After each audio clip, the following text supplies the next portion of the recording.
সকল মানুষের প্রতিদিন যে ক্লাস অভ্যাস সফলতার মূল চাবিকাঠি জানে। একাগ্রতার ধারাবাহিকতা এবং লেগে থাকার মানসিকতা বড় কোনো পরিবর্তন নয়, বরং ছোট ছোট দৈনন্দিন অভ্যাসই একসময় মানুষকে সফলতার শিখরে পৌঁছে দেয়। সফল ব্যক্তিদের জীবন পর্যালোচনা করলে দেখা যায় তাদের সবার মধ্যে কিছু অভিন্ন অভ্যাস ছিল।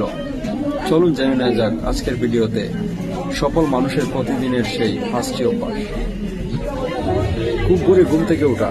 পৃথিবীর জেগে ওঠার আগেই নিজেকে সকালকে নিজের করে নেওয়া এক ধরনের জাদুকরী পরিবর্তন আনে। প্রতিদিন ভোর 5টায় ঘুম থেকে ওঠার অভ্যাস গড়ে তোলা উচিত। এটি শরীরে এন্ডোরফিনের মাত্রা বাড়ায়, মনোযোগ তীক্ষ্ণ করে এবং সারাদিনের কাজের গতি নির্ধারণ করে দেয়। বিজ্ঞানও এর পক্ষে কথা বলে। ভোরে ঘুম থেকে উঠলে কর্টিসল কম থাকে এবং মস্তিষ্কের শক্তি বৃদ্ধিতে সহায়ক BDNF এর মাত্রা বেশি থাকে। কয়েক সপ্তাহের মধ্যেই আপনি লক্ষ্য করবেন শক্তি বেড়েছে, সিদ্ধান্ত নেওয়ার ক্ষমতা উন্নত হয়েছে এবং মানসিক চাপ অনেকটাই কমে গেছে। প্রতিদিন অন্তত 1 ঘন্টা পড়ার অভ্যাস। প্রতিদিন কমপক্ষে 1 ঘন্টা পড়াশোনা করুন। পড়ার চিন্তাভাবনাকে নতুনভাবে সাজাতে, সৃজনশীলতা বাড়াতে এবং শব্দ ভান্ডার সমৃদ্ধ করতে সাহায্য করে। এটি মানসিক চাপ কমায় এবং মস্তিষ্কের কার্যক্ষমতা উন্নত করে।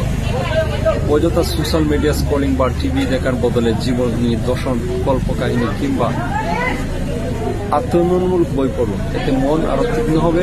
উদাহরণ হিসেবে বলা যায়, ওয়ারেন বাফেট প্রতিদিন প্রায় 500 পৃষ্ঠা বই পড়তেন এবং বিল গেটসেরও একজন আগ্রহী পাঠক হিসেবে পরিচিত।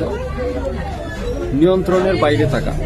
বিষয় নিয়ে চিন্তা না করা। অযথা চিন্তা শুধু সময় ও শক্তি অপচয় ঘটায়। আপনার কাজ এবং মনোভাবের উপর মনোযোগ দিন। যেসব বিষয় আপনার নিয়ন্ত্রণের বাইরে সেগুলো মেনে নিয়ে পরিস্থিতির সঙ্গে